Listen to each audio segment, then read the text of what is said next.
না মানে আগুন লাগলো 3 তলায় আর 4 তলায়, কিন্তু আগুনটা এক লাফে চলে গেল 8-9 তলায়, মানে 5, 6, 7 গায়েব।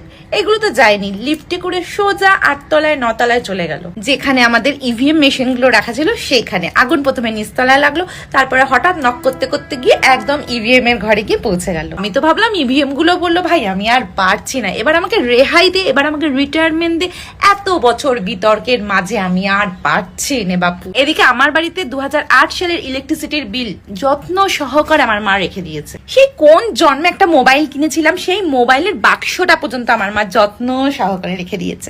আর এদিকে দেখো সব থেকে সুরক্ষিত রাখার যে মেশিন মানে ইভিএম মেশিন, সেগুলো নাকি একেবারে পুরো ছাই।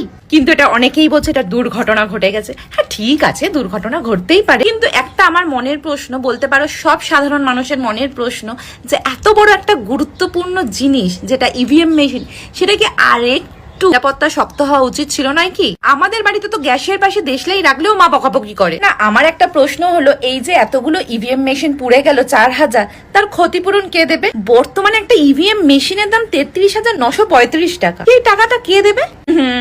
এগুলো তো আমাদের থেকেই যাবে। মজার বিষয় হলো এই ঘটনার পর সবাই এক একজন ফরেন্সিক এক্সপার্ট হয়ে গেছে। কেউ বলছে শর্ট সার্কিট লেগেছে, আর এক দল বলছে ষড়যন্ত্র, তৃতীয় জন বলছে আমার কাছে ভেতরের খবর আছে। ভাই তোমার কাছে যদি সত্যি ভেতরের খবর থাকতো তুমি এই ফেসবুকের কমেন্টে এসে নয়, তুমি একদম ডাইরেক্ট নিউজ চ্যানেলে বসে থাকতে। শোনো, যখন সাধারণ মানুষের ট্যাক্সের টাকায় যখন এই জিনিসগুলো কেনা হয় আর সেগুলো যখন পুড়ে নষ্ট হয়ে যায়, তখন কিন্তু সাধারণ মানুষ প্রশ্ন করবেই। এখানে আমরা কাউকে দোষীও করছি না, নির্দোষও করছি না, শুধু এটাই বলছি যদি সবকিছু ঠিকঠাক হয়ে থাকে তাহলে কিন্তু এর রিপোর্ট আমরা চাই, তদন্ত কিন্তু করতেই হবে। আর সাধারণ মানুষের প্রশ্নের উত্তরও আমরা চাই, কারণ আগুনে ইভিএম পুড়তে পারে, কিন্তু গণতন্ত্রে প্রশ্ন করার অধিকারটা যেন পুড়ে না যায়। আপনার কি মনে হয় এটা কি শুধু একটা দুর্ঘটনা, নাকি ডাইরেক্ট 3 তলা থেকে 8 তলায় আগুন লাগার কারোর হাত আছে? কমেন্টে জানাও। ইলেকশনের পর আমরা সবাই জানি না, কিছু কিছু মানুষ জানি, যারা জানে তারা জানে, যারা জানে না তারা জানে না, 45 ডেজ একটা টাইম দেওয়া থাকে যে ইলেকশনের পর যেন ইভিএম মানে যার উপর ভোট হয় সেগুলো যেন প্রশাসনিকভাবে খুব ভালোভাবে সেফটি রাখা হয়। ঠিক আছে, কোথায় গেল সেফটি? 45 দিন হওয়ার আগেই সব তো জ্বলে পুরো ছাই হয়ে গেল। আলিপুর প্রশাসনিক ভবনে যেখানে ইভিএম গুলো রাখা ছিল, যে বিল্ডিংটাতে আগুনটা লেগেছে, প্রথমে লেগেছে দুতলায়, 4 তলায় ওদের লেগেছিল, নাকি 2 তলাতে লেগেছে, যাই হোক আমি ওটা কত তলা লেগেছে মনে পড়ছে না।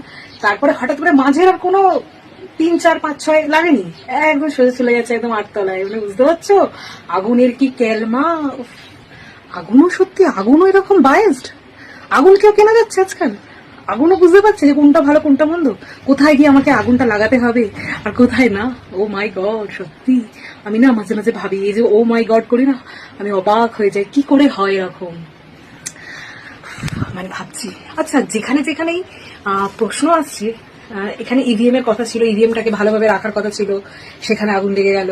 আচ্ছা, তারপরে যেখানে নিট এক্সাম নিয়ে এত ঝুট ঝামেলা, এত একটা নতুন পলিটিক্যাল এজেন্ডা মানুষ নিয়ে চলে এলো, ককরোচ পার্টি চলে এলো, তারপরে হঠাৎ করে দেখা গেল নিট পেপার লিক যেখানে হয়েছিল সেই শিক্ষা ভবনে না কোথাও একটা, যেখানে পেপারগুলো রাখা ছিল, যেখানে হেনা তেনা হয়েছিল, ওইখানে আগুন লেগে গেল। কি করে হয়? আরে আগুনটা এত কি করে জানছে? আগুন এত বায়াস হচ্ছে কি করে? হ্যাঁ, আগুনটাও কি কিনে রেখেছে নাকি আমাদের ভারতের প্রধানমন্ত্রী? কি করে পাচ্ছে আমি তো ভাবতে পারছি না। আর এরকম বহু জায়গায় অনেকবার হয়েছে, কিন্তু এই ঘটনা আমার মনে হয় প্রথম, যে ইলেকশনের 45 দিনের আগেই, আফটার ইলেকশনের মানে 45 দিন হওয়ার আগেই ইভিএম এইভাবে জ্বলে গেল। কোনো মিডিয়া হাউস এটা নিয়ে কোনো কথা বলছে না। আহা আহা, আমার দুঃখ লাগে, দুঃখ, কিন্তু বলবেই বা কি করে? ওদের পেট তো এখন ওইসব দিয়ে চলবে না, ওইসব বললে তো আবার চ্যানেল বন্ধ করে দেওয়ার একটা ভয় আছে না। যেরকম সরকারি চাকরিজীবীদের সরকারি চাকরি নিয়ে কোনো ভালো মন্দ কিছু বলতে পারবে না, ওই বলতে হবে ঘরের বেডের মধ্যে নিজের ওয়াইফের সাথে বা ঘরে মায়ের সাথে বাবার সাথে এই এত অব্দি শেয়ার করতে পারবে, বা বাইরে বন্ধু বান্ধব আবার কান আছে না দেবালে, কে শুনে নেবে ওকে লাগিয়ে দেবে, ও শুনে নেবে তাকে লাগিয়ে দেবে, তার চাকরি নিয়ে টানাটানি পড়ে যেতে পারে। তো সেই রকমই এই যে মিডিয়া হাউসে যেই যারা ভদ্রলোকরা বা যারাই চাকরি করছেন না কেন, ভদ্র মহিলারা, তারা কিন্তু এইসব নিয়ে কিচ্ছু বলতে পারছে না। তারা দেখছে কে পচা ডিম মারছে, কে টমেটো মারছে, ঠিক আছে, কার ঘরে আত্মসহায়ককে লুকিয়ে রাখা হয়েছে, কার ঘরে খুনি লুকিয়ে রাখা হয়েছে, কার কোমরে দড়ি বেঁধে সারা রাস্তা ঘোরানো হচ্ছে, তারা এইসব রিপোর্ট করছে। বড় বড় রিপোর্ট তারা করবে না, না না না না, বড় বড় রিপোর্ট করার জন্য টাকা পাবে নাকি? এইসব খুচখো খাচকা রিপোর্টের জন্য টাকা পাবে? কটা বাচ্চা রেপ হয়ে যাচ্ছে বলছে নাকি? কেন বলবে? টাকা পাবে না তো। আর এরকম বহু রিপোর্টার আমরা দেখেছি, মানে আমরা যাদের বলি যে আমরা সাধারণ মানুষ, আমরা যাদের গদি মিডিয়া বলি, তারা ইনফ্যাক্ট কোনো পডকাস্টে এরকম অনেক জায়গায় অনেক পডকাস্টে এসে তারা বলে গেছে যে আমরা যেটা করি সেটা বাধ্যতামূলক করতেই হবে, কারণ আমাদের চ্যানেলগুলো চলে আর কি 80% টাকা সেটা সরকারের ঘর থেকে আসে, তো তাদের কিছু করার নেই। সরকার যেদিকে যাবে তাদেরকে সেদিকেই যেতে হবে। তাই সরকার যদি হেগে বলে এই এটা কিন্তু বিরিয়ানি আছে, তাহলে বিরিয়ানি দেখাতে হবে।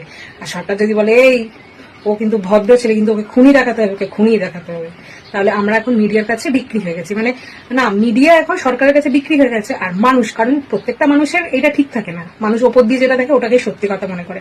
যার জন্যই তো মানে আজকালকার দিনে এত মানে কি বলবো, আজকালকার দিনে বলবো না যে মিথ্যেটাকে লোক সত্যিভাবে মেনে নেয়, সত্যিটাকে সহ্য করতে তাদের অনেক সময় লেগে যায়। তো যাই হোক, যারা বোঝে, যাদের এই মানে অনুভূতিটা আগে থেকে আসে তাদের জন্য ঠিক আছে, আর যাদের আসে না তাদের তো কিছু বলার নেই। তাদের চোখে পর্দা উঠতে উঠতে সময় লেগে যাবে, কিন্তু ততদিন অনেক কিছু এদিক ওদিক হয়ে যাবে, ধ্বংস হয়ে যাবে, দেখা যাক। কিন্তু আমি তো ফাইট করবো, ভারত কা বাচ্চা বাচ্চা জয় জয় শ্রীরাম বলেগা, আমি তো বলবো, তোমার বলো আর না বলো, ঠিক আছে। নিট পেপার লিক হোক, আগুন লাগুক, আচ্ছা ইভিএম জ্বলে যাক, তাও আমি জয় শ্রীরাম করে যাবো, ঠিক আছে। কেউ যদি কিছু বলতে আসো একদম না, একদম জয় শ্রীরাম দিয়ে দেবো বলে দিলাম। চলো আসি, টাটা। যারা পাসপোর্ট ভিসা নিয়ে এসেও ফিরে যায়নি, অনুপ্রবেশকারী এসে থেকে গেছে, অনুপ্রবেশকারী, সে কি কারণে এসেছে সেটা পরের প্রশ্ন। আর হিন্দুরা শরণার্থী এমন কোনো আইন ভারতবর্ষে নেই। হিন্দুরা শরণার্থী সিএতে যে কেউ এলেই 2014 আগে এসেই মেডিকেল ভিসাতে এসছে, সেও আবেদন করছে, ব্যবসা করতে এসছে সেই, এগুলো সব ফলস। কয়েকদিন পরেই জানতে পারবে। আমি মুখ্যমন্ত্রীকে বলছি, মুখ্যমন্ত্রী সচেতন মানুষ, মুখ্যমন্ত্রীর ব্যক্তিগত পরিচয়, আজকের যে মুখ্যমন্ত্রী আজকে ভয়াবহ অবস্থা পশ্চিমবঙ্গে করেছে, মানে হচ্ছে সে কেন্দ্রের আইন ইমপ্লিমেন্ট করার জন্য, আমি তারটা ধরছি না। আমি গণ আন্দোলনের নেতা, পৃথিবীর অন্যতম শ্রেষ্ঠ গণ আন্দোলন যেটা নন্দীগ্রাম আন্দোলনের নেতা, আমি সেই শুভেন্দু অধিকারীকে চিনি। আমি তার কাছে অনুরোধ, বাঙালি জাতি ধ্বংসের পথে চলে যাচ্ছে, এগুলো পড়াশোনা করে বোঝার চেষ্টা করুন। আমি করুন বলছি, আসলে ব্যক্তিগতভাবে আমি যখন বলি তখন তুমি বলি, যখন মুখ্যমন্ত্রী তখন আপনি বলবো। মুখ্যমন্ত্রীকে বলছি, আপনি এটা জানার চেষ্টা করুন। এই দেখুন কি ভয়াবহ অবস্থা। এই বাচ্চাটা আজকে নোম্যাডস ল্যান্ডে, কয়েকদিন আগের ঘটনা, কয়েকদিন থেকেছে, বাড়ি ফিরতে পারছে না, খেতে পারছে না। তো একজন মেডিকেল স্টুডেন্ট লিখছেন যে স্কাল আমাদের জোগাড় করতে হয় পড়ার সময়, মাথার খুলি, কিন্তু অনেক ছাত্রছাত্রী টাকা অত পয়সা খরচ করে খুলি কিনতে পারে না। সুতরাং এই বাচ্চাটা এদের খুলিগুলো নিলেই হলো, লিখছে ঠিক। এতে মেডিকেল কলেজে কত ছেলে মেয়ে ভালো স্কেলিটন কিনতে পারে না পয়সার অভাবে।